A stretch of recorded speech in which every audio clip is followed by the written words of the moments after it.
Well, welcome to the JC podcast, a place where we get to explore life and unpack life topics in a confusing and fast-changing world. I'm your host, James, and this is a bit of a new passion project of mine. We were able to just have conversations. And today we've got a special guest, and I'll get to him soon. But if you're new, joining us for the first time, just a bit about me. My name is James. I'm single. I'm 30 years old.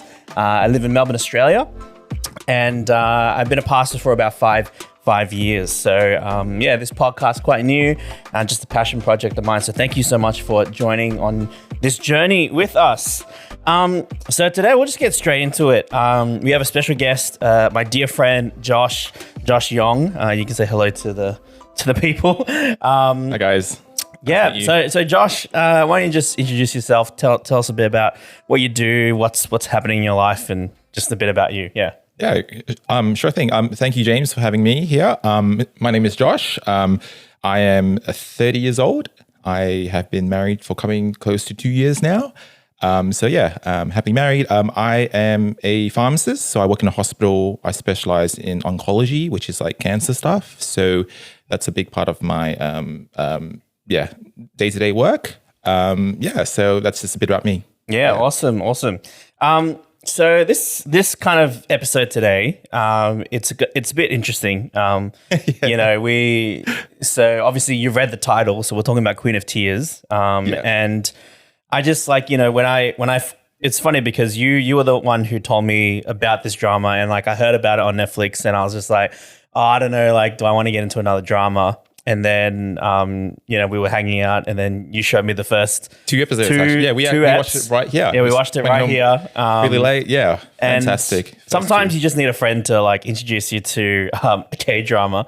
But yeah, as I binge watched it because I'm on sabbatical, so yeah, like I binge watched the thing, and I was like, wow, there's like so many different lessons that we can grab from this. And Josh was still behind, so I was like waiting for him to catch up. And I know the Queen of Tears kind of train has kind of left already, but anyway, we can just talk about it.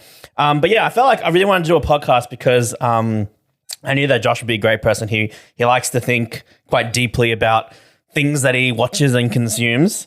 And I think it will be great to just have a chat. So I guess big thing, spoiler alert. So if you haven't seen Queen of Tears and you intend to watch Queen of Tears, please stop this podcast or whatever you're watching on it and just come back to when you finish it, because we're going to be talking heavy spoilers for the show. So you've been warned, all right? Fair warning. So you have a chance to get off and yeah. Okay. So I'm going to, for those, now I know not everyone has watched Queen of Tears. That's right. But I kind of want to give even if you haven't watched it, I want to still be able to give some sort of benefit to the people who are listening. So I'm going to attempt a very bad summary, so you can feel free to to fill in the gaps.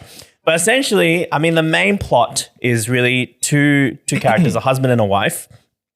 So the husband's name is Hyun-woo, and then the wife is Hae-in. Okay, so we're going to be using the two names. So Hyun-woo and Hae-in.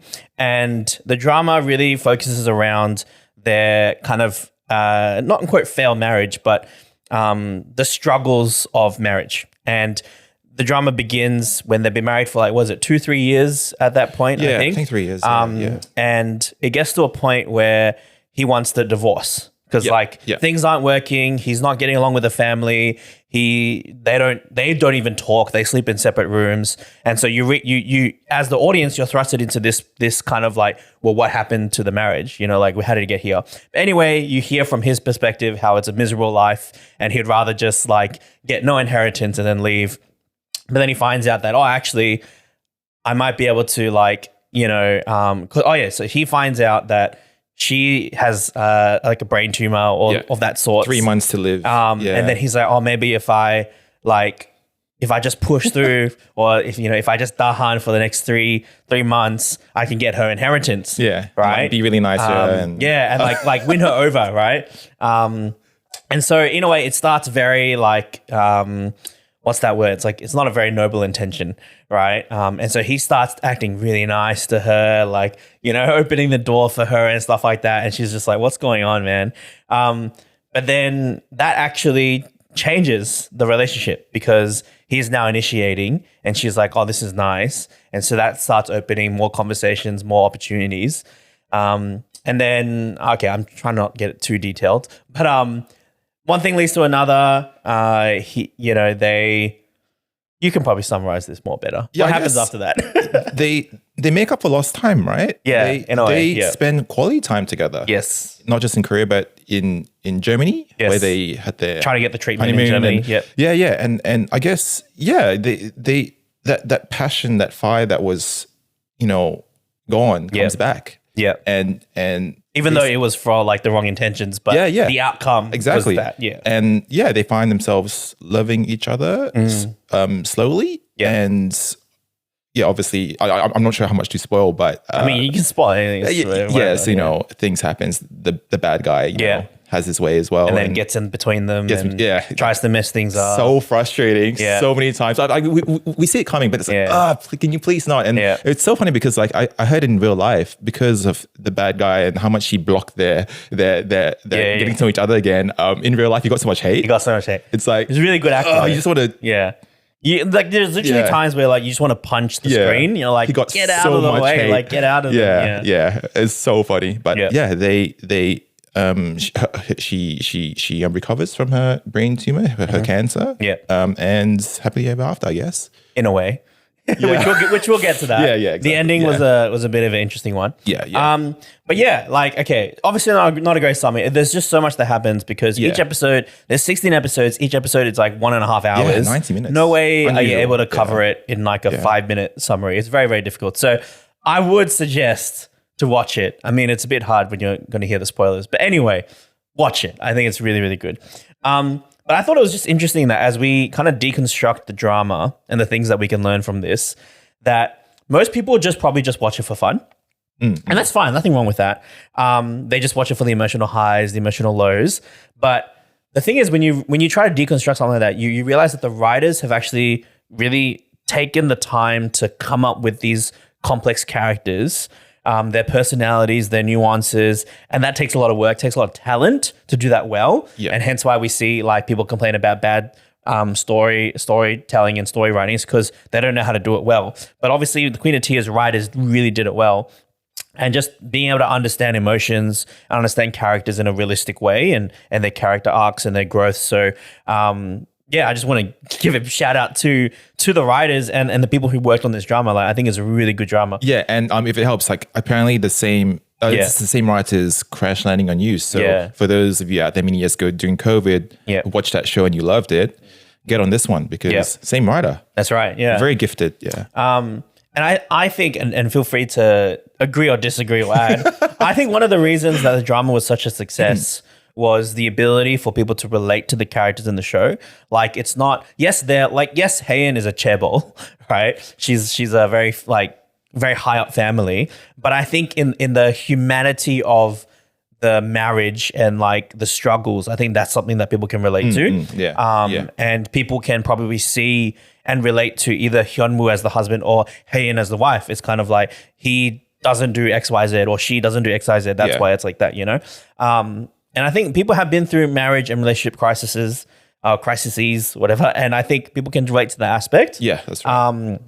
Even the aspect of family, you know, which we'll touch a little bit on and how they interact. And I think something that a lot of people can relate with and hope to relate to. Because in a way, we see that especially Haein and her mum have this kind of like, they don't get along. They are so like, they're just very, how would you describe it? Like, seems very hostile and cold. Yeah. Especially when when Haein's concerns are always brushed off. Yeah. Or when, her mum's default reaction is always to put down or even to fight back. Correct. With all her with their respective projects and stuff early on in the show.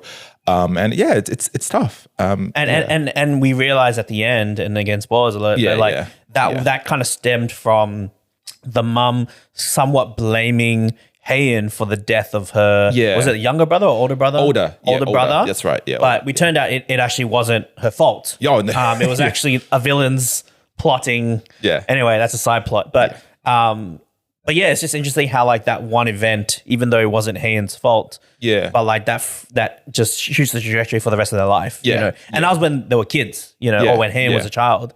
So it's just like suddenly all the love just disappears. Yeah, and You know? and like everyone has their own sort of defense mechanism, and unfortunately, it led to that's really horrible relationship, so distant, so cold. It makes me think of those early episodes when they're having dinner together. You can really feel the tension, man. It's just like, oh my gosh. come on, man! Like, you just want to get out It's like there. a business meeting rather than like a family meeting. And it's like the food's so wonderful and stuff. But then like, oh, it's so cold. They sit so far away from each other, and it's so cold. Yeah. I think what also made it successful was probably just like the chemistry between the two leads. So Kim Soo Hyun, who plays Hyun Woo, and Kim Ji Won, who plays Hayen. Like, I think just their chemistry was so good. I think even just the rest of the actors, I think they did really well. The villain was really good. Even the side characters also did their part really well. That's right. And I think it was a bit of like the drama was a bit of fresh kind of like, it is a little bit lovey-dovey, but it's not so lovey-dovey.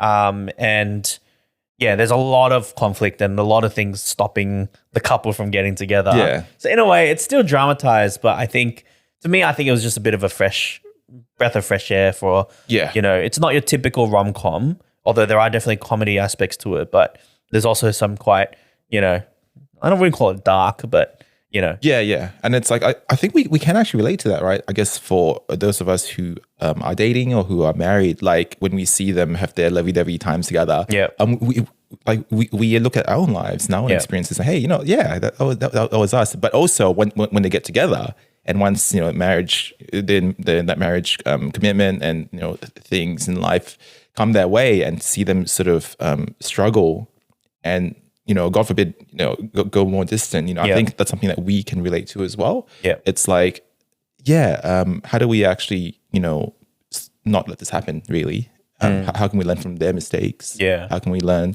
how to, you know, really honor our marriage or dating commitments? Yeah.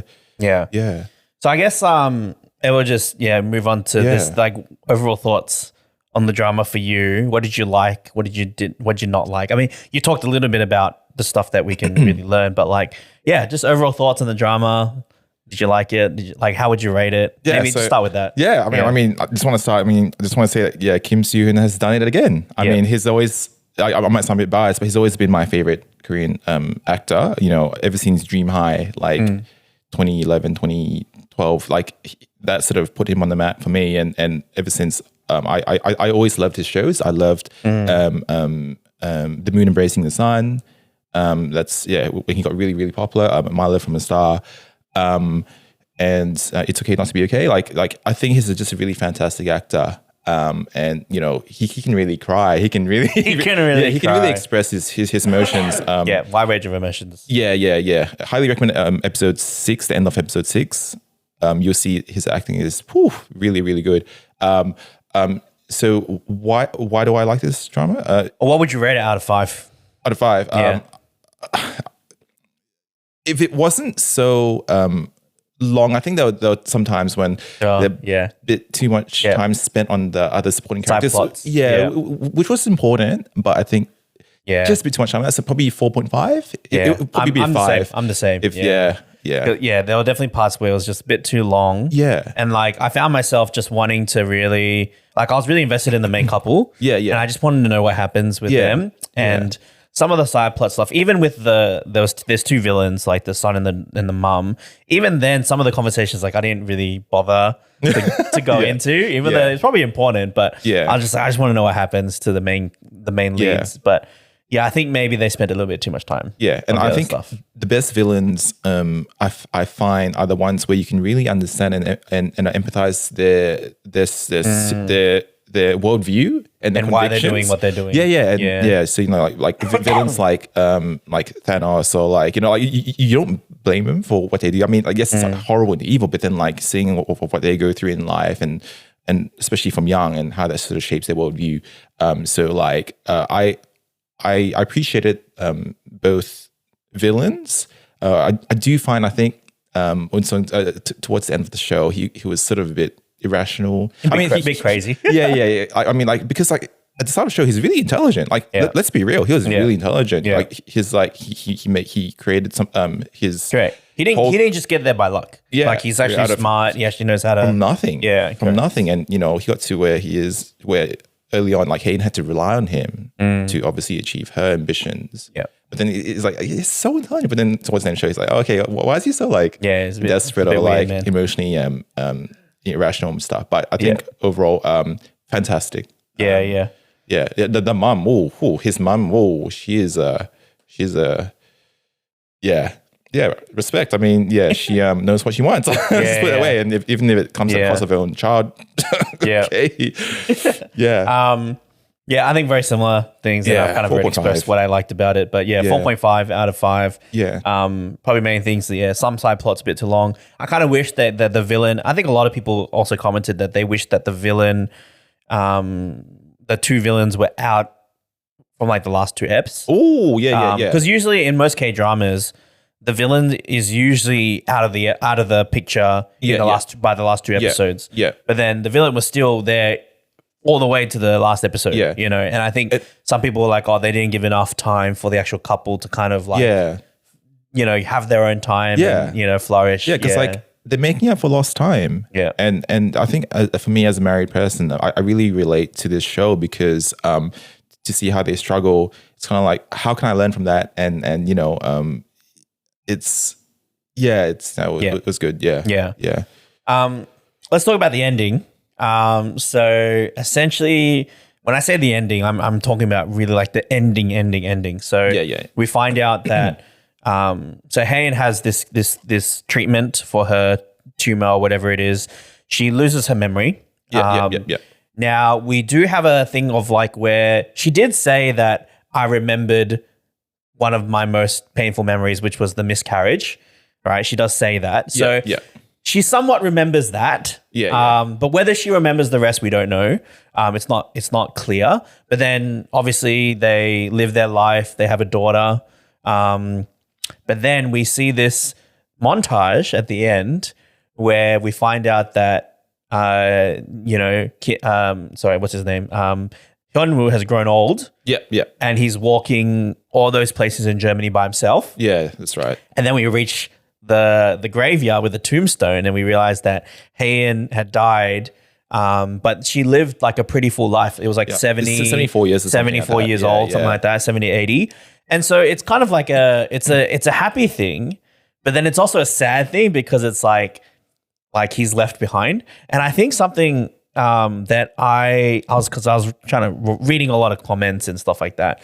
And people were saying that like, it's interesting because depending on where you are personally at as the viewer, you may see, you tend to see things differently. So let's just say you're older and you watch this and you've lived a very fulfilled life. To you see that as like, wow, they got to live their full life and they, even though she died, because everybody dies. Yeah, that's right. But it's just like, it's a happy thing. Whereas if you are in a place of your life or a life stage where you are yet to find love or something, you see it more as a sad thing because it's just like, it's, and so that was kind of me. Like for some reason, I was really sad. Like I was bawling, I was crying like uncontrollably. Like it was like, I don't know why, but like I hadn't cried that much in a while, but I just thought it was really interesting that it's like, depending on how you see life. That's right. Like, because you can see it as like, wow, they lived a very fulfilled life, very full life. But then others might see it like, he is like, it's sad to see him walk that. And then even the soundtrack on top, like if you haven't seen the soundtrack or if you haven't read the lyrics for that, really powerful as well. So if you're Korean, you'll get the fullness of that. Yeah. But you won't necessarily understand it. He's essentially talking to her, but then she's not here. So exactly. It's literally as he's doing that montage walking, it's as if and Kim Soo-hyun actually sings it. Yeah. So I think it adds that extra depth and layer to it. But yeah, like, did you like that ending? Like, what were your thoughts on that? Did you enjoy it? Or like, if it's about their marriage and their family, I liked it. I think for me, maybe we'll touch on this later if there's time, but I think for me, like the whole concept of death is quite close to my heart because I work in healthcare, I work in oncology, so cancer. So I see my fair share of patients who struggle with this concept. I have these conversations with them, you know, a lot. So I think I remember from episode 14 when they're crying in the church, you know, that tension of her tension of do I go for the surgery or not? And remember how she says no. Yeah. Because she insists on no. she was wanting quality of life over quantity, right? So essentially, she didn't want to do surgery because you know why should I give up my memories, my precious memories with you, and live a life where I don't have those memories anymore? So it's about quantity over quality. Sorry, quality over quantity. Yeah. But then you know, obviously the drama allows for them to have that happily ever after. Although in a different way, like she doesn't regain her memories, but it's a new ones. It's a new discovery of love, I guess. I still think it's a happy ending because 74 years. What I see at work in hospital, not many people have that. Yeah, not many people last that long. I've had conversations with my patients who are actually my age. So when I'm talking to them and they're in palliation, right? So palliation is like end of life care. You know, like your days are numbered. Yeah, I've had conversations with people my age who have so many you know, desires and wishes and regrets, but you know they don't have that blessing of time and life. Yeah. So I would like to hope that because of everything that Hayen and her family goes through, about their previous mindset and the previous life and what they thought was important, that all these experiences actually changed them. And so we know that it changed them because for sure. we can see how her parents changed their mindset. They started to slow down, be more family orientated, and also even with each other. Yeah. We see that at the end. Exactly. They're having this really nice dinner, like lunch or with each other. Yeah. So we know that mindset has changed. We know that for her brother, his mindset changed. So we know that her mind. Obviously, I feel like we know that because of everything they've gone through together, we know her mindset changed. Yeah. So I would like to hope that because of that, they actually lived a really, really wonderful, fulfilled, happy marriage. More richer life, So yes, she died first instead of him, but you know, someone has to go first. Correct. But I have full trust that they lived a fulfilling life because they've had the second chance at the marriage. So I think it's a happy ending. Yeah. It's interesting though because I'm not sure if you guys who are listening know, but they actually changed the ending. So the original ending was supposed to be that Hayen was only supposed to live another 10 years or 5 years or something like that. Okay. You didn't know? No, I didn't know that. That was the original ending. But then apparently the tombstone got leaked online of like the 5-10 years, and everybody, because the drama hadn't finished at the time, everyone didn't like that. Yeah. And so they were like, okay, fine, like we'll let her live like a fuller life. Right. So some people kind of felt like they were robbed of like a more realistic ending because it's kind of like, even if she only lived 5 to 10 years, like that's still a positive, like it's more realistic rather than like, you know, cancer never returned and like she lived happy ever after kind of thing. So but anyway, debatable. Yeah. Some people think that like they should have kept the original. Some people think, I prefer the longer life kind of thing. But it's interesting. I mean, like I'm not that much of an expert with cancer, but then like, why is it that 5 or 10 years is realistic? Like, why can't she actually, you know, be fully cured? Why? I guess it's kind of like they think typical Korean dramas. It's like they live happily ever after, right? Whereas it's like having some sort of like, I don't know, tragedy still in there. Makes it more realistic. I don't know. James, like, you've seen your fair share of Korean dramas. Yeah. Can you remember a drama, because I can, where the couple didn't actually end up together? And how did that make you feel? I can't remember. Okay. Because for me, one comes to mind is City Hunter. Long time ago. I can't remember, but I've seen it. Park Min Young and Lee Min Ho, like they didn't end up together, and like it's infuriating. It's actually how come they didn't end up together? I don't know. You asked the writer. I don't know. No. So what happened? I can't remember. I mean, he killed. I can't. It's like 12 years ago. I remember. If you've seen Iris, no, I haven't seen it. No. What's his name? The the guy who married okay, anyway, I can't remember. anyway, I haven't seen I it, know yeah. like he dies at the end Yeah. as well. So like the couple doesn't end Really? up together. Yeah. It's infuriating. Yeah. Like if they don't have to happy end, like we want that. You know, they've Yeah. been through so much. They've been through 16 episodes of Yeah, I know. of pain and character development. We want a happy ending. Oh, what's that show? Apparently, is 25, 21? Kim Terry. Oh, yeah. That one didn't have to happy. Yeah. They went together. Yeah. Everyone gets angry. Yeah. So it's just like, yeah. I mean, I think they deserve it. Having that happy ending. Yeah. I guess just want to move and pivot to, I guess like kind of key lessons that we can learn. So I've kind of got a few different things. I'm mainly kind of focusing particularly on the marriage. Oh yeah.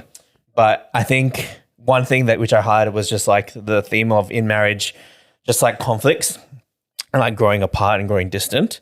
And so I think I found it really interesting how, you know, often when we have conflicts with our significant other, or whatever it is, even with friends, we can feel that, you know, when there's a divide, like it feels so wide. And so sometimes the person, like everyone, I think sometimes you want to kind of make up, but then because it feels so wide and that person is not initiating, you're not initiating, and you're like, kind of like, what's the point? But then it's often the simple act of just humbling yourself and like reaching out can cause the whole relationship to change. And that's what we see, right? We see Hyun-woo's character, you know, give it for not the right reasons, but he starts becoming so lovey-dovey, and that actually bridges the gap. And I think the inverse is true, you know, like pushing away, right? I guess like, yeah, when you think of the drama, like what do you think are some of the key things that they did that actually, because you know you mentioned it before, the key things that actually brought the marriage back from a place of like divide and like growing distant and wanting to get a divorce? Like, what do you think are some of the key things that they did? Yeah, I think it was important that like they started to show love again in their own way to each other. I mean, yes, I know everyone, you know, gives and receives in their respective love language. Yeah. I understand that, but sometimes, you know, like just try all of it. You know, like no harm. And you know, like if people can sense your sincerity, maybe just try all of it and know what to do more of and less of some. But we can really see how because of how much he started to care for her, it made him start to remember why he loved her in the first place. Yeah. And I think for me, being married, like I always have to remind myself about my marriage vow that I said at church on that special day. Yeah. I guess as a Christian as well, sometimes it's important for me to ask myself and to remember that day I actually accepted Jesus into my life. Like those words that I said in my heart, what I believed, you know, to never forget that, because I think once we forget that, we're in trouble, right? So that's just one thought that I have. James, do you have any things to add? I think for you, I think the things like I know I just have a note, so I'm getting a bit distracted. But I think one of the key things was like him reaching out. But I think another thing of like her receiving it, because I think one of the things is sometimes when you're, and not to say that it only happens in couples, but it's more often you happen in couples when you have a couple who are just so angry with each other, which these guys are in the drama.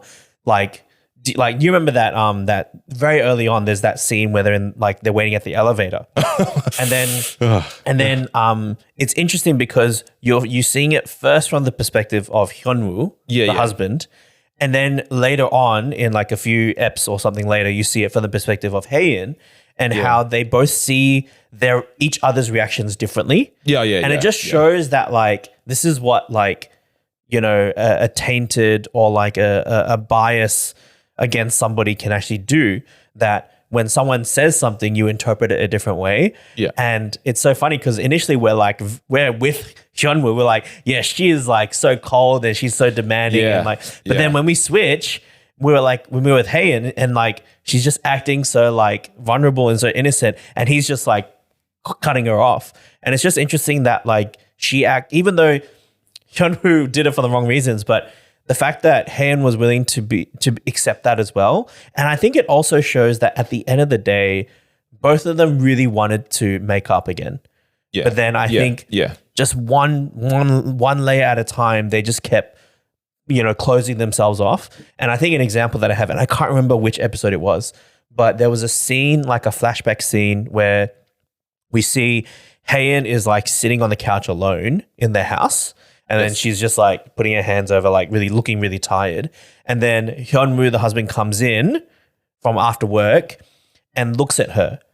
And he's about to say something, but he doesn't say something because he's just like, she's going to be angry. Yeah. Like he makes an assumption. And then he walks upstairs and then she turns to him saying like, oh, how come he didn't say anything? How come he didn't say hi? And I think it's just like moments like that it's just kind of like, if one of them had just said something, they wouldn't be in the situation that they're in. And that reminds me of that early on as well. Remember that door handle scene? Oh yeah, when they're both about to reach for the handle and open the door. They both want the same thing. Let's be real. They both want the same thing. They both want affection and to show and to receive it. They want the same thing, but then correct. And it's just like it's so hard. Both sides of the door. It's so hard to be the first person to break that and to just like be humble because to be fair, like you might be afraid of rejection. Like, I'm probably sure like in that moment, and if you've gone through this before with your spouse or your significant other, you're afraid of that rejection of like, if I reach out, what if they just slap my hand away? Yeah. And then it's just like, you don't want to experience that. Yeah. You don't want to be hurt that way. And so you don't try. Obviously, Hyunwoo had very good reasons to try to, but it's just interesting how like, that wouldn't have happened, if they just kept going. And even with this kind of leads to my new thing with the next thing, which is communication. Yeah. They poorly communicated. Like they did not know how to communicate early on in their marriage when things got tough. Like example, like the things with the family issues. When things got tough for Hyunwoo, he didn't really know how to communicate how he was feeling to Haein and vice versa. Yeah. The miscarriage, another big one. They didn't know how to communicate. Yeah. There. Yeah. It's like that misunderstanding of, when she started to move the things out of a baby's room. Yeah. Obviously, from his point of view, it's like, how dare you? What are you doing? But then you could argue that was maybe her way of coping, right? And I think it was 100%. Like she couldn't stand the side of it. Yeah, out of sight, out of mind. Yeah. Right. Yes, miscarriage happened. Okay. My way to cope is to actually start to move the things out and to sort of, not think about it. Whereas from his point of view, why are you doing that? You don't care about you don't care about baby? Like we built this room together. Yeah. We built this room together, And I think it really shows. And I'm not a huge expert in personality types. Yeah. And I know psychologists don't like it, but I think so their personality types is really important because I can't remember exactly what her thing is. I didn't write it down, but she is the type where the way that she deals with problems is that she gets to work, she just puts it out of mind. She doesn't know how to deal with her emotions well. Yeah. That's her personality type. Whereas for him, he's a lot more in tune with his emotions, right?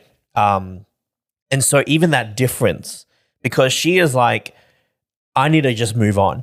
Like, this is how I deal with the grief.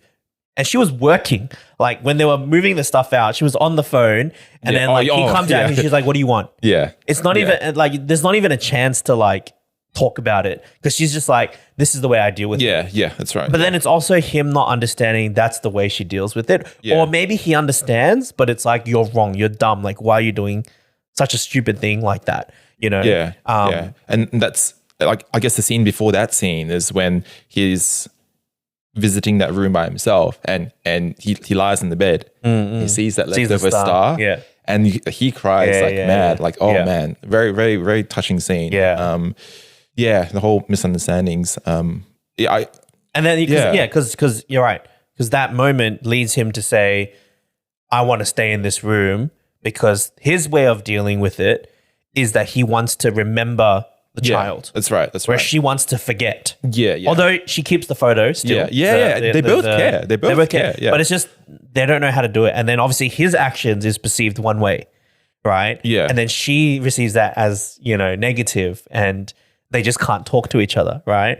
And so I think it's just so sad how like such a moment like that. And I'm sure there are people who have gone through moments like that, whether it is a miscarriage or whether it is like, loss of a family member, whatever it is. And it just drives people apart, and because they don't know how to deal with the grief well.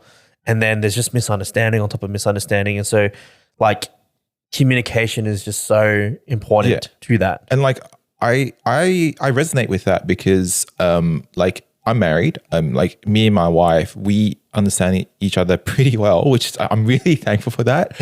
I'm so thankful that, our dating years and our marriage has allowed us to have that culture where we can really understand each other so well.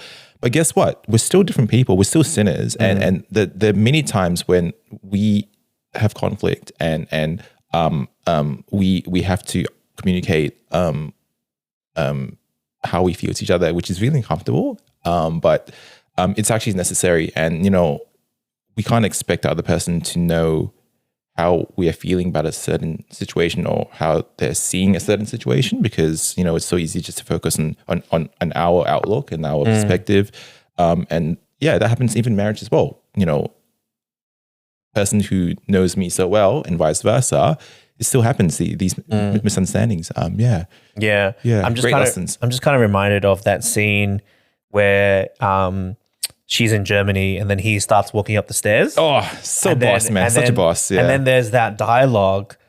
I can't remember exactly, but it's like something about like, how come you didn't like want me to be there? And she was like, who asked you to leave by my side or something like that? Yeah. Do you remember that? Yeah. And so it's kind of like, it shows that she always wanted him there, but she just because I wrote this down, like it's almost like she's like an echidna.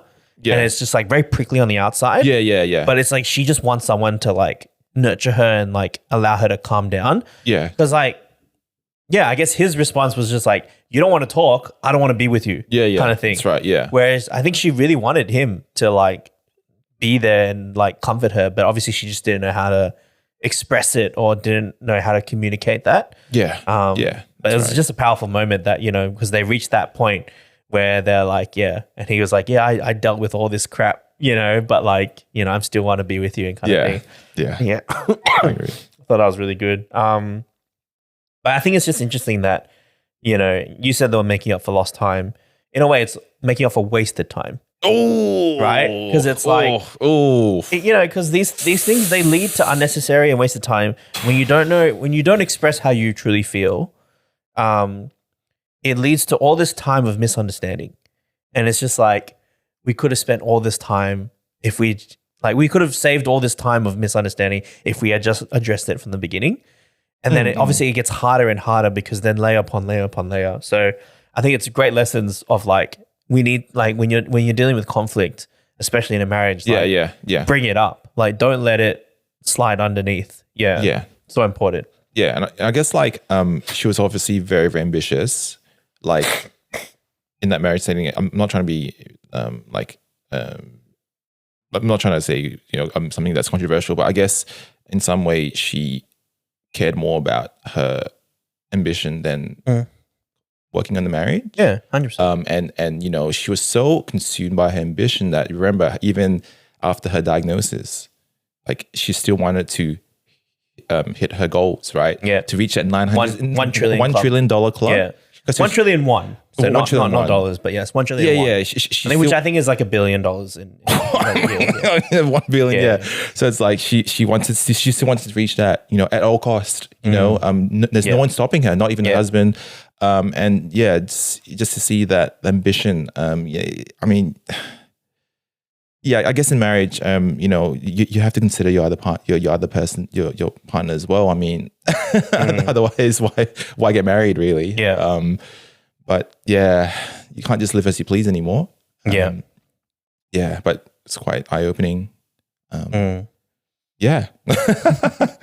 Yeah, and I think like leads. I guess like we kind of touched on it as well. Just like there's always two sides to every kind of conflict, right?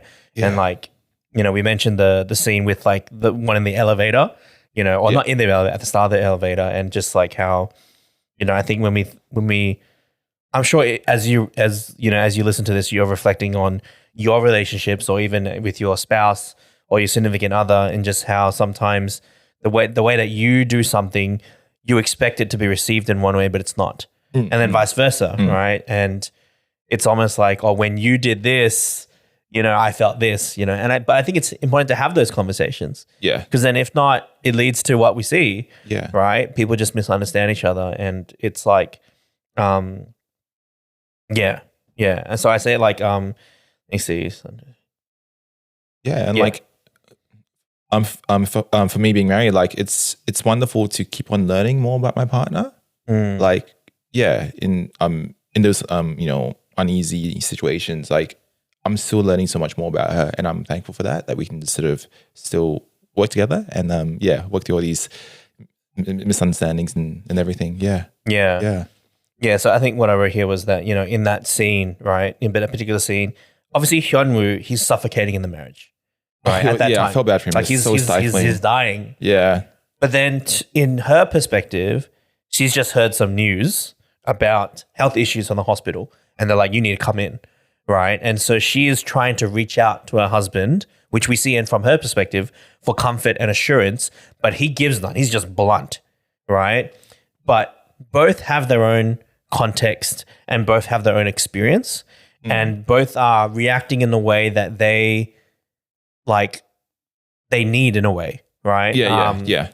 But of course, they're not aware with how the other person feels because there's no communication.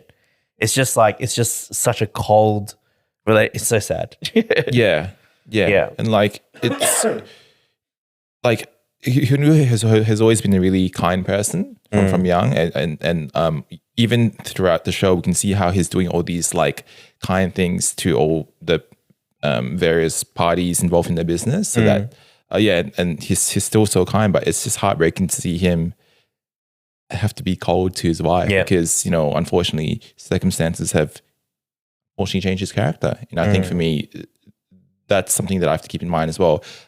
With my positive characteristic traits right now, I hope I don't lose them because of what life throws at me and all these circumstances that I go through.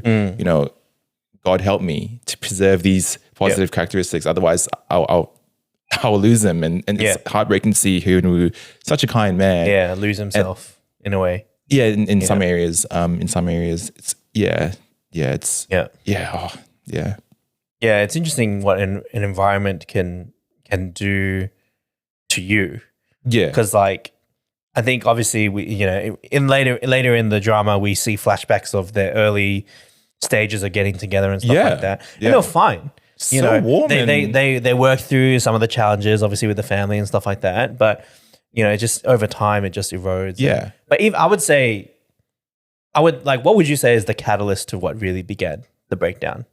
The breakdown. I guess the show would put it as the miscarriage. Yeah. I'm guessing that was like the main problem. Yeah. I don't want to put so much blame on Haein though. Like you think it's her fault, her ambition?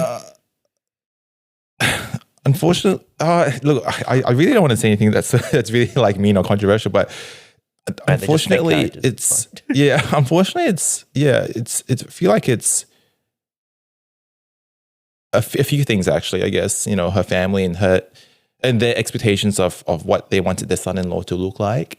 For him to like in a her sense, parents, to have his fate allocated to him, and just like how Haein has this is what you're supposed to do. Yeah, has her own fate allocated to her. Hey, I was born in his family. I'm here to succeed. I'm here to bam, bam, bam, and they try to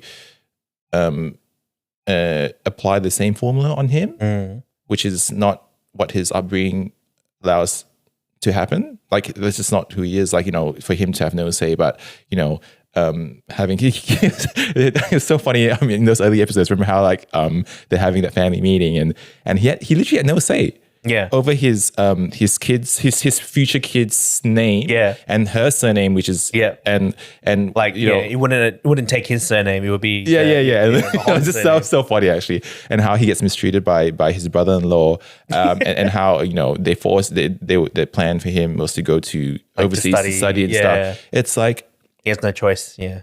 yeah, you sort of keep on pushing someone into a corner. Eventually, they're going to have to push back. But look, the show also does say that he has his part to play as well. He clearly forgot his marriage commitments and vows, and yeah, but it's really hard to say because like no one gets married with the intention of divorce, right? I mean, no one walks down, does all these things and walks down the aisle and in the back of their mind say, I'm planning for divorce. No one does that. But unfortunately, life happens, and our own desires, selfish or not, or if life's curveballs throw at us and miscarriage, who willingly wants that? Who willingly wakes up in the morning and says, hey, please give me a miscarriage? No one says that. So life circumstances that we have no control over come our way. Expectations from ourselves, from our partner, from their family, from external parties, on us as well. And so I guess to answer your question, it's many things really. Sure. Yeah. It's also on him as well. Yeah. It's also on him as well. It's not. Yeah. I'm so I wrote down. Like episode 16, they're walking in the park together. And then the night before, she recalls about her miscarriage. So this is post surgery. That's right. And so I just wrote the quote, and I just want to read it off like their dialogue. So Hayan says, "We probably fell apart due to trivial matters. We said things we didn't mean, and protected our ego. And that caused stupid misunderstandings. Instead of knocking on your door, it was probably easier to stay in my room and resent you. But I won't do that anymore. Then maybe we can give it a try." I think that's such good self-reflection that I think not many people may have that self-awareness to really think like that. And then his reply, straight after, he was like, "Yeah, me too. I felt the same way. I'll never be afraid to take another bullet for you." But I was afraid we'd become exhausted and disappointed in each other after arguing over the most trivial things. I wasn't confident that we wouldn't fall apart or resent each other again, but I can promise you this: I'll stay by your side no matter what happens. I can mend things when they're broken. It may not always be perfect, but I can do that. If that's okay with you, then will you marry me? And she said, of course. So I just it's just interesting that it's really distilled down to protecting your own ego. And I think sometimes that's what happens in relationships that you have this pride, you have this ego that you want to protect so much that you don't want to admit that you're wrong. I don't know if you've experienced that yourself. It's like don't wanting to admit that I'm wrong, but then deep down you know that you could have done things better, and deep down you know that you are wrong as well. And to bottle that up, it's poison, bro. It's poison, and it's something that I'm still trying to explore more and to really learn from as well, because you can see how years and years of that unresolved resentment resentment and frustration led to further spiraling of the downward spiraling of the marriage, really, really great lessons learned. I mean, and I think it's often I forgot what I was going to say, but I forgot. But I think it's important that there's always that. Maybe it's trying to put something in place in your relationships that it's like we just, this is our way of being honest. Let's be intentional. Like some people have a safe word that they use. Oh, okay. That's cool. For example, it's if they really want to talk about something really serious. They say they pick a random word. They could be turtles or whatever. It's like, hey, I want to talk to you about turtles. Then they know it's okay, this is a serious conversation. And I think it's important to do that, because sometimes it is hard to bring up tough conversations just randomly. It's just hey, I want to talk about how you were really mean to me. You know what I mean? I mean, okay, hard to say. I'm single. I haven't been in a relationship, but I've heard from couples that has helped them. You know, Yeah, to yeah. have like a thing of like, we're talking about something serious now. Yeah, Or it's yeah. like, hey, I know now might not be a good time, but when can I talk to you about turtles? Yeah. You know, it's just like something like that, you know, and Yeah. it just helps to get them prepared without actually saying what it is. And it's just like, you're not accusing of them. You say, I just want to chat about it. Yeah. You know, so Yeah. just some practical Yeah. tips, I guess. And like for us, like we often combine those chats with like physical touch and affection as well. I think that really helps. Yeah. Just to really, just to really physically show that we still care for each other, despite having to have these uncomfortable chats. Yeah. You know, we always make sure that the timing is appropriate as well. Like, unfortunately, with Heian and Hoon, we like sometimes timing was a bit off with how they wanted to When they wanted to address reconcile it, and address timing's always off. So it's like, you know, yeah. All right. So kind of like last kind of like major topic thing. I think the drama was good because I think it also asked the question like, what is love? Right? Like what is actual love? Because I think obviously you can define love in many different ways. I think sometimes people get into relationships because they want to just experience lovey-dovey stuff, right? But I think, and we've alluded to it in our conversations, that when you marry someone, it's a commitment. It's a covenant, right? We like, as Christians, we like to use the word covenant. You know, and yeah, I think is love just, you know, butterflies when things are happy, you know, and you're on cloud nine, and, you know, as a couple, you're moving from the next milestone to the next milestone, you know, is that love? And I would say most marriages probably don't experience that cloud nine high all the time. Yeah. But I think it's like, you know, marriage is a covenant that you stick with them through thick and thin. You're not just upping and leaving when things get tough, when you don't feel love anymore. Now, you know, okay, maybe I'll ask you this question. You can be honest. Like, if you were in his shoes, would you divorce? Oh dear. Oh dear. I have role models in my life who go through really, really tough and horrible marriages, and I actually don't know how they do it. And you know, I guess as I journey with these people, they always mention to me about the marriage vow and how sacred that is. Yeah. And I think these people are so inspiring because they fully grasp the magnitude of this marriage covenant, which reflects, in some sense, God's covenant with His people, right? That it is so. It's not just important. It's like it's unconditional, and it's like it's unconditional. Unconditional, yeah. Despite the ups and downs, and I guess there's the reason why, you know, those vows include, you know, for better, for worse, for richer, for poorer, till death do us part. So I think this is a hard question. This is a hard question to answer because you know, I don't want to downplay other people's and their experiences and what they go through and the challenges they have in the marriage, but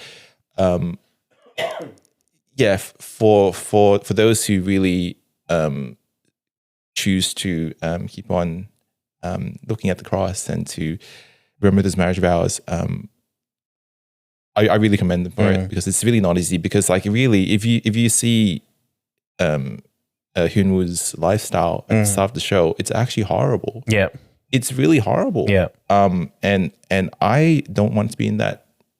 I wouldn't want to be in that marriage, because this show, what the show does really well is similar to Crash Landing on You. It actually really chooses to explore different lifestyles. You know, you have that sort of rich hustle lifestyle. You know, goals. You know, money. But then this show also really does a good job, which is maybe why it's a bit too long with all the fillers and stuff. But it does a fantastic job at embracing a different type of lifestyle, which is the simple, you know, strong relationships, bonding, you know, country to the lifestyle, and it's not trying to tell you, hey, this is better than the hustle life. It's not trying to tell you that. It's giving you, I guess, more perspective about what life could look like alternatively for you, and to really make sure that that as you live your life, and how to sort of really make sure that you have no regrets. It shows about living a life with no regrets, which is why it's so hard for Heian to part with death. It's so hard for her to part with death, this notion of death, because she has way too many regrets. Yeah. That scene in episode 14 when she's writing in that book about life, and she uses the phrase, life is about having memories of being loved, as loving and being loved. Yes. And she says, I'm not, she's praying to this God out there. She's like, I'm not praying for you to save me. I'm just praying that you keep the memories of me being loved. Yeah. So I guess going back to the question about Hyun-woo, we know that he grew up in a very different lifestyle, a different lifestyle that really embraced strong family relationships. So if you're going to be putting that sort of person into a different environment where it's the polar opposite, it's going to be tough. So this whole divorce thing, would I have done the same? I don't know for myself. Yeah. Tough question. I'm thankful that, as even when I was single, I evaluated what I wanted a marriage to look like. I remember saying to my wife, during my marriage vow, that I wanted a simple life with her, and I plan to follow through with that, because for me that's my life that I want for us. So it's hard, man. It's really hard, man. It's pretty hard. It's pretty hard, but I don't want to downplay those people who really have it tough, and divorce is something that they are considering. I don't want to downplay what they're going through. I'm just thinking about something that you just said. About how when you told your wife that you wanted a simple lifestyle. Yeah, that's right. It's interesting because in the drama, Hyun-woo doesn't know that Haein is from a rich family initially. Yeah. And so it's only literally when he proposes, after he proposes, that he finds out that she's from this chaebol family. Yeah. And it's interesting. I'm just thinking, like, how much would that have played a part if he had known she was from a chaebol family? Would he have pursued her from the very beginning? Ooh. Because if, as you said, he grew up very family oriented. He grew up family and like, simple lifestyle, right? Because he says, I may not have much. He keeps saying, he's always bragging. He's like, he has cows and stuff. I have like 100 cows or something, whatever. And so like, it's very simple, right? Yeah. But then I'm just thinking, like, did he get to a point where he felt that because he ditched, right? After the proposal, he finds out and he goes back to the farm. She has to come in on a helicopter to to say like, hey, I still want to, Yeah. I'm just wondering, like, if he had known that, would he, or was he just too far in? I don't know. Like, do you kind of get what I mean? Yeah. I guess being too far in was maybe because they had their kid. She was pregnant. That's why they got married. Do you remember that? Huh? She was pregnant, and that's why they got married as well. She was pregnant. No? You don't remember that? Did I remember it wrongly? They had the kid 2 years after they got married. Or 1 year after they got married. Okay, Dude, what? No, they didn't have a kid before marriage. No. As in, like, she was pregnant, and that's why. You're saying she had 2 miscarriages? No. She was pregnant, and then that's when they got married. That's when they decided to push for marriage, which is why her mum was so like. Nah. Okay. They got married because then think about it, they went on a honeymoon in Germany. She wasn't pregnant then. Maybe, yeah. No, she wasn't. Okay. The pregnancy came after. Anyway. Yeah. But I think it's just that interesting because I think some people, I can somewhat relate-ish in the sense that like maybe what you initially thought, like in a sense, you didn't know what you signed up for. Yeah. But then you feel that I've really developed so many feelings for this person. I'm just going to go in because like I've already committed so much. And I think there are people who even made the decision to like marry, Yeah. even though they think that this may not be the right person to marry, but they still go ahead. Yeah. And then it ends up in divorce. Not always, but sometimes, you know. And I think, it's just like, would he have chosen differently if he had known that she was from a chaebol family? I guess one question to ask is, you know, did he feel like he had already invested too much into the relationship and there's no going back? But, you know, I have heard of certain testimonies from other Christians who have called off engagement, right? and you know, because deep down, maybe it was the Spirit that was prompting them, hey, like this is not what we God wants for you. Yeah. And they took the act of bravery to call it off. So who knows? And look, in real life, it's especially for this situation, getting himself married to a chaebol family member, I think in real life, it's actually going to be so much more layered than what we see in the show. Very good example is was it the princess? There was a princess of Japan. She actually gave up all her. Yeah, she renounced. She actually gave up. Yeah, she gave up all her rights, all her to live a privileges. life. Yeah, and it's like in real life, this actually it's going to look more like that. It's not easy. It's really it's sort of so much resistance you have to go through and backlash that you have to be mentally prepared to handle and to continue to deal with, even in your new relationship you have with that commoner. It's not easy, man. But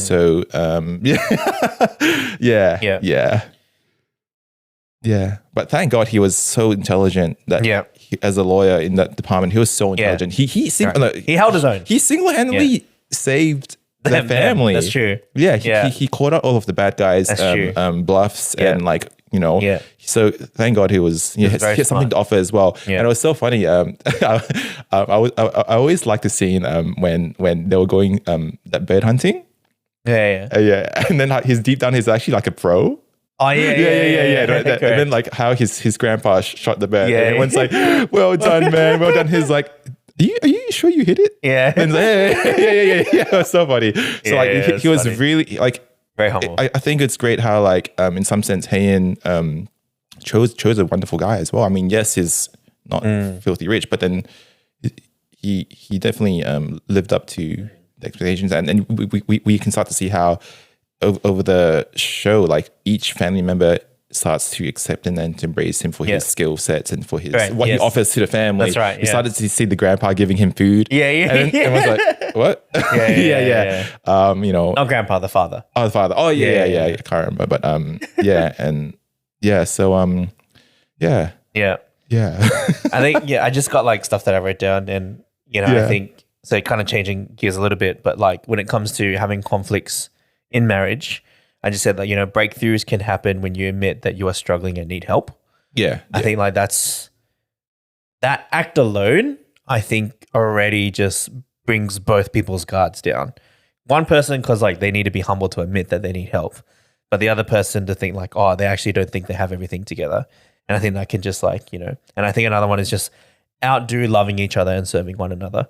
It's because like we see him do that. Like initially, dude, because he was just like she was just very cold initially. But he's just like, I'm just gonna keep. I mean, obviously to win her over for the inheritance, but he was just outdoing, and that broke her walls down as well. So I think that was also a great way to just a good practice to just outdo serving each other and loving one another. Like so many wonderful examples of that. Like Ep 2 when like he, you know, comes and saves her from that ball with his gun. Oh, so cool. Like and Ep 4 as well, when like remember how she's just lost in the middle of nowhere and he's like he's been riding his sweating bicycle and he's such a boss, right? He's wearing his vest and he just walks up to her, gives her a hug. Or like what was the other one? Ep 6 when he buys all the clovers for her. He buys the whole clovers and he was like so happy. Even he though was like, it ended a bit. He was so happy to give it to her, right? And then obviously, you know, she finds out about the truth, and then and he was like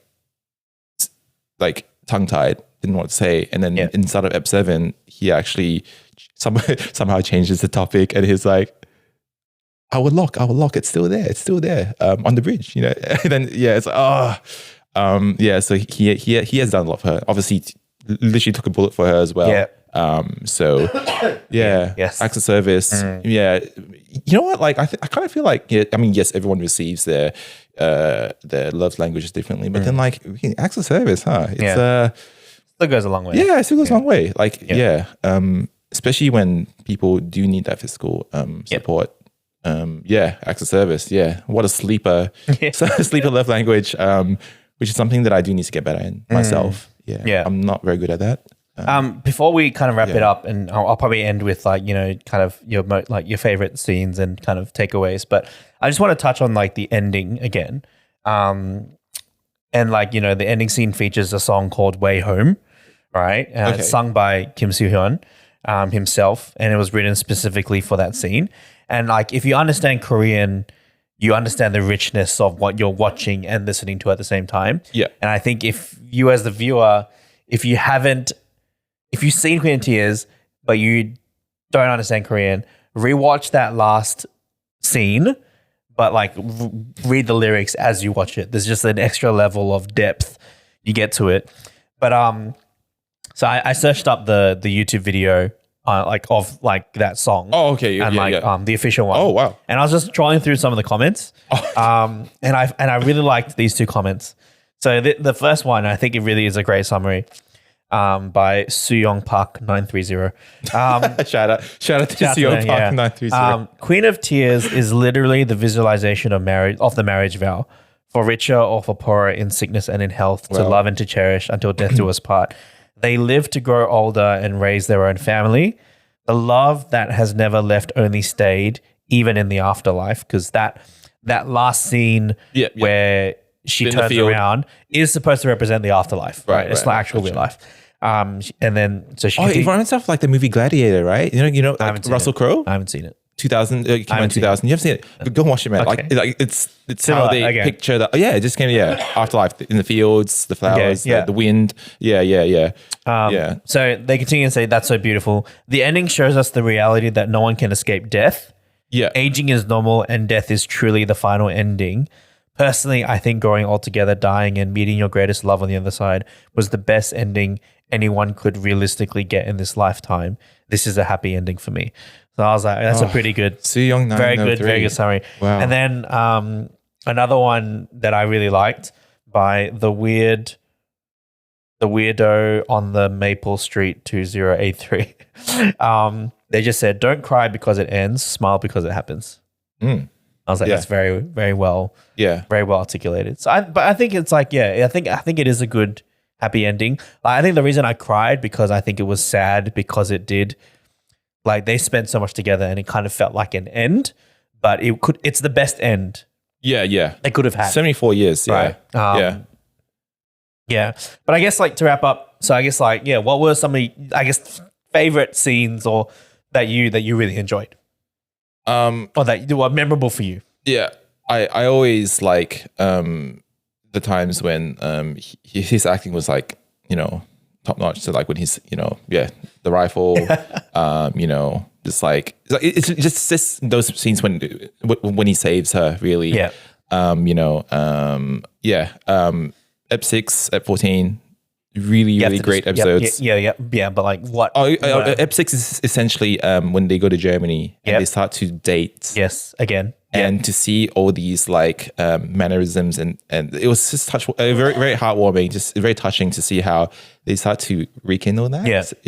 When they start to flirt or when, she gets jealous when, all the other girls are noticing him and when they share meals together and what they talk about, that really powerful conversation about, like they're waiting for the instant noodles to cook. So they have 3 minutes to talk. Very powerful conversation.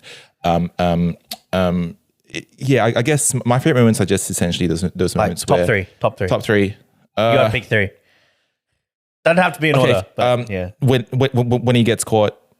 Okay. In Germany, the crosswalk. Yep. Yeah. She reads the because they hack into the vault. Knocks the clovers, knocks the kebabs.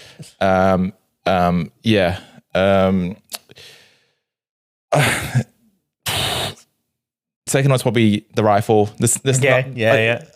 like I just love it when I see a man selflessly protect a woman. Yeah. I love that. That's something that I strive for myself. You know, the whole rifle thing. Yeah.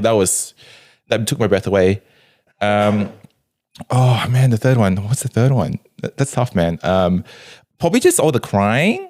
I look. There's a lot of crying in the show, and some people might feel it's a bit over the top and a bit overreacting. But I would challenge you to really think this is actually about death. Like they're crying because someone's actually about to die, and I think that's something that we shouldn't be desensitized to, especially when it's someone who's literally trying to cling on to life. Yeah. And I think that is something that's important for me because I work in healthcare. I work with people who are sick. I see people also clinging onto life. Yeah. You know, cancer does not discriminate. Doesn't matter. Remember how she says, "Why am I still sick? I've lived my way. I've lived my life so healthily, right? I don't need this. This. You know, like how is it I can still be sick, right? You know, so you know, it really does not discriminate. So I think for me, any scene that involves all the cryings about that push and pull about the tension about her dying or not. Episode 14, the church scene, really powerful. That always hits home for me. It makes me really have to think, okay, you know, this show is all about getting us to really look at our own life. Are we living it well? Do we have regrets? You know, are we living life glorifying to God? And if we do have regrets, how can we change our lives to not have those regrets? I'll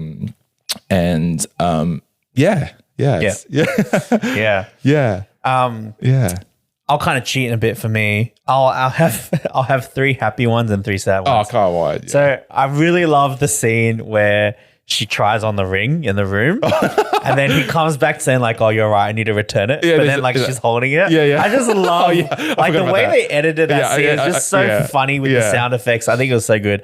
I love that scene. I think another one, trying to be so cool. Another one was like the one where he's like, it's after they had that scene at the church and then like they're walking back and then he like gets the newspaper out and then he's like rolled up his sleeves and he's like trying to like get her to like convince her to like, "Oh, this is what you're going to be leaving behind." And I'm gonna like, you know, right. And then he goes like, "Oh, I should get more fruits," you know. I just love that scene of just like, you know, I think like that.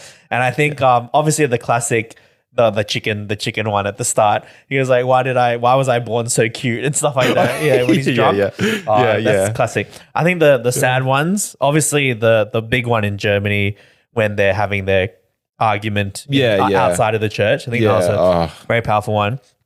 I think as well the one where he thought she was in the car. Oh yeah, he's punching. He's like punching and like he just breaks down. Like that one was like crazy. His face is like I think the third one, crying third one. I don't know. Oh, maybe this is not quite, but like I do like the scene where he's at his house in the village and then he's drunk and he goes like, and then he's picking the flowers. Oh yeah. And then he goes like, "Oh, I don't like her. I love you." Yeah. And I think that's just a nice. Oh, and then she hears that. Yeah. So that was nice. So there's my I guess like what are some top three like takeaways for you from the drama?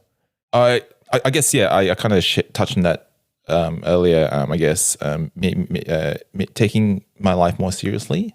I know death happens to everyone, so it kind of I guess for me being in healthcare, like there's something about death that when it approaches the corner, it has the power to really change your perspective on life. That's true. It has the power to really wake someone up. If you're someone who's living a life of self-indulgence or distractions, especially in a Christian context, when you know, like that has the power to actually wake you up and to say, "Hey, have you been like? Are you living a life that you're proud of? Do you have regrets?" So I think it's something that all of us can really to really look into. And I think honestly, death doesn't need to be scary.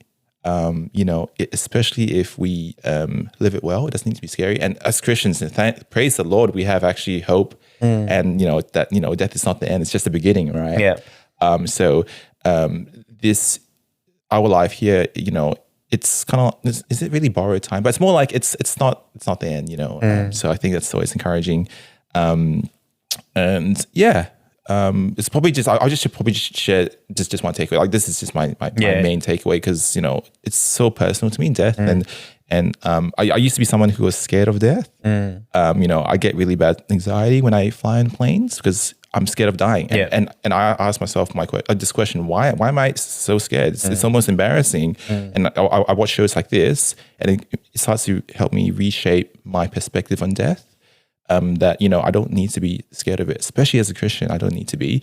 And if I can live a life well, like Heian, then that is something that I don't need to, you know, be all I'm scared about. So, you know, I've seen my fair share of patients in hospital wrestling with death, you know, literally trying to spend money to buy more chemotherapy or different clinical trials, you know, off-label treatments, just so that they can, you know, purchase an extra year of their life, extra minutes, extra hours of their life. You know, these people take life so seriously. So I guess for me, it's like, okay, how can I treat my life with more seriousness as well? You know, and not to take it for granted.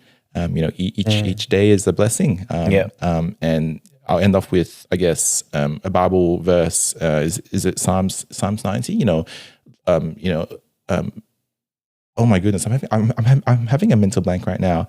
Essentially, that verse about, you know, Lord, teach us to number our days, so that we can gain a heart of wisdom. So I think, especially for all of us, you know, let's really take life with more seriousness, and let's not take it for granted. Lord, teach us to number our days, so that we can be wise. And live well. Live well. So I'm glad that, you know, these people in the show, all of them got a second chance at life to know how to live better. And I would like that for myself as well. Yeah, nice. Very well articulated. I don't think I can drop that. I guess like for me, it's just a reminder that there's always two sides to every conflict. Every argument. That sometimes we may think it's, we're the only right ones. But that's not always true. There's always two sides, and I think it's a good reminder to always, you know, do your best to try to understand the other person. So that, you know, you don't just keep building walls on top of walls. And then you end up at a place where it's like, you know, how do you even get here? That's a good point. I guess the walls and walls, the more walls they are, the harder, the longer it takes to break down, right? Correct. So and in a way, even more work. And in a way, like you have to break down your own walls first before even thinking about breaking their walls. Right. But obviously, Hyunwoo just goes full in when he has a change of heart, you know. So I think that's just an interesting thing. But I mean, there's just so many things in the drama. It's like so rich. Like there's like the stuff with another crying scene that I liked was like the one with like the mother and the daughter in the stairwell. That was really nice. Like just their restoration arc as well. That's a great one. Because she was so embarrassed to even look at her. Correct. That's why she went to the stairwell in the first place. She don't want to cry. Doesn't want to be vulnerable. So embarrassed of herself and how she's been living her life as a mother. And then even with the father humbling himself, like instead of being served, he started to serve. As well. You have the brother Suchol and Dahe, their arc as well was like really good with how she also realized, you know, even though he was a bit of a dork and, you know, there was weird stuff, you know, he was a bit weird, but he truly loved her. And Gongwoo or whatever his name is. And like that, their character development as well. And just how he was just so, a really unconditional love for his wife and his son that's not even his. You're right. So it's just like, it just really shows that like he really just loved both of them, no matter what they did. Now you could say a bit of dumb. He was a bit dumb love, you know, but I think there's something powerful in that as well. And she recognized that, you know, even when she left and ran away and, you know, all that. And then, and going back to your point just then, like how love is able to really soften the hardest of hearts, right? And that's right. And because in this show you see some of their hearts are just so hardened. Like, oh man, like the first episode when Hain chooses to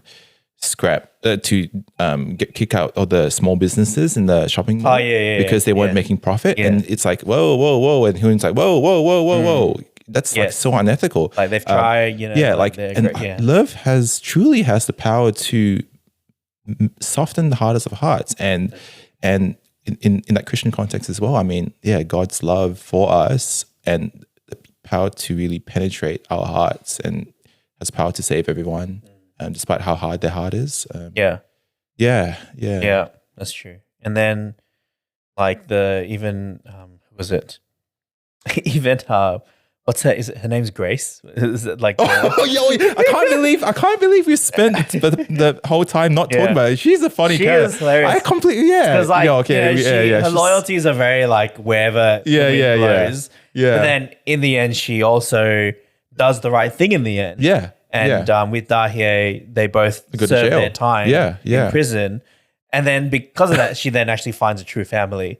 Because she's about to go off on her own. They're like, no, come on, like join us. It's just it's interesting how like even a snake like her who has like no loyalties, changes her, and in a way, like everyone changes except the two villains, which is it's unfortunate. It's tragic. That is profound. That is like profound. Like he dies. The main Eun-sung dies, and then the mum is like beat up in prison, because she's like she just doesn't want to be humble. I mean, it's interesting. Like I don't know, if In-sung had more time, would he have seen the light? I don't know, hard to say. But he was just very I think his story is very tragic. A lot of people say that like even him, the actor, it is tragic because I would say he loved Haein, but just didn't know how to express it well, and he was just too possessive. And I think due to the way that he was brought up with his mom, lack of love, lack of affection, and just, it's just twisted in a way, which is sad. It's a very clear warning for those watchers who are parents. Yeah. It's like, hey, this loving your child well, it's like this is bread and butter stuff. Don't reinvent the wheel. Like, just love them. Just love them. Yeah, and it's like because she is from the perspective of like I'm doing this for you. Yeah, no one asked for it, man. Did he ask you? Did I ask for your mom? I'm trying to build a life for you. Yeah, but all he wanted was just her to just be there. Yeah, and I think that's definitely a lesson as well. Like sometimes we think that we need to do X, Y, Z for our children. Yeah, but they just want us to be around. Yeah. And I think that applies to like working a lot and stuff like that. Yeah. So yeah. And like I guess for me, I always remember my marriage vow and that special day. And God willing, if we were to have a kid, God willing, like lessons I can learn is like as I hold the baby moms, as I make the dedication to God, hey, I'm gonna love this child. Like let's follow through with that. Let's not let life and our personal selfish desires, to project that on our kid and let's give him the best life we can. Which is one of faith. Not So it's so sad. It's never like remember how in the last episode he's running after his mom in the taxi, like she's driving off in the taxi, and she's chasing her. It's like, oh man, okay, you know what? This makes sense now. I can see why you're this way. I feel bad for you. Bless. Like it's tough to see that scene, right? So I think we'll wrap it up here. But do you have any kind of closing remarks or anything else that you just want to? No, I mean, just want to thank James for having me here. I mean, if you guys don't know, like Korean stuff is quite a big part of James's life. So I'm looking forward to more of the Korean content. Yeah, we'll see. Stuff. He loves Korean music. He loves Korean dramas. So I'm sure this is the start of something. There's more to come. Korean stuff. Maybe not just Korean, but like I think there's a value to engaging with culture. And I think part of that is like, TV shows or movies that come out and like things that we can learn and things that we can, take away. See through from a faith perspective as well. So Yeah, and like Korean dramas, it's nice to watch them because there's always character development. It's solid character development. At least on the good dramas. Yeah, and like I guess the male and female leads both have their strengths and weaknesses, and that's key, right? No, it's not just about the strengths; it's about the weaknesses as well. Yeah. And so it's just nice. It's nice to have that. Yeah. But yeah, thanks so much for thank you. having me. You. It's not having me, for you being on, the podcast. Yeah, thank you. Yeah, it's a long time coming, but we finally got there. So there is something that I usually do lightning round questions at the end. Yeah. But I'll ask you this one question then. What's one thing that you're reminding yourself of lately/daily? Yeah, I think for me, it's to actually live well, and to always, I guess, live with the perspective of eternity. So what that means is, I guess, always focusing on God's work, and I guess serving Him. Now, honestly, it's quite tough sometimes, because if I spent less time on serving and stuff, I would have more time for my own personal pursuits in life. But I think for me, serving God has played such a big part of my growth and my life, that a life without God seems futile. So that's been a big thing on my heart, especially after watching the show as well, not to really take life for granted. So yeah. Awesome. Cool. Thanks again. And thank you guys for joining us on this podcast. As always, thanks for joining on the journey. I'm still trying to figure out what is this podcast look like for me. And thank you so much for joining. If you found this helpful, then please follow us on Spotify, follow us on Apple Podcasts, on YouTube as well. If you think someone else would benefit, please share it with them. Open to feedback as well. If you have any suggestions for future K-dramas or anything, movies that we want to unpack, you can DM me directly at Instagram, so _@JamesChia, or you can email me, jameschia.ministries@gmail.com. And love to hear from you. Love to hear any feedback. But yeah, thanks so much for listening to the JC podcast. I hope you have a blessed week ahead. Thanks.